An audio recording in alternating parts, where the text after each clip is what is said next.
നമ്മുടെ ശരീരം തന്നെയാണ് ക്ഷേത്രം. ക്ഷേത്രം എന്ന സംസ്കൃത പദത്തിനർത്ഥം ശരീരം എന്നാണ്. ഈശ്വരൻ കുടികൊള്ളുന്നത് നമ്മുടെ ഈ ശരീരത്തിനുള്ളിൽ തന്നെയാണ്. ഏറ്റവും പവിത്രമായി സൂക്ഷിക്കേണ്ട ആ ശരീരമാണ് മദ്യശാപ്പും ശവപ്പറമ്പുമാക്കി മാറ്റിക്കൊണ്ടിരിക്കുന്നത്.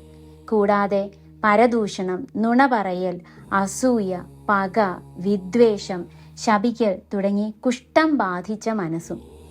ശുചിത്വം, സ്നേഹം, ബഹുമാനം, വിനയം, അച്ചടക്കം, ക്ഷമ, ത്യാഗം, അനുസരണ, നന്ദി, പശ്ചാത്താപം, നിസ്വാർത്ഥത, ദയ, കാരുണ്യം, അനുകമ്പ, വസ്തുതകളെ അംഗീകരിക്കാനുള്ള മനോഭാവം തുടങ്ങി യാതൊരുവിധ ധാർമ്മിക മൂല്യങ്ങളും ഇല്ലാതെയായിക്കൊണ്ടിരിക്കുന്നു.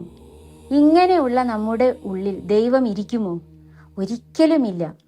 ഇതിനാണ് പഞ്ചധർമ്മവും പഞ്ചശുദ്ധിയും അനുഷ്ഠിച്ച് ജീവിക്കാൻ ഗുരുദേവൻ നമ്മളോട് പറയുന്നത്.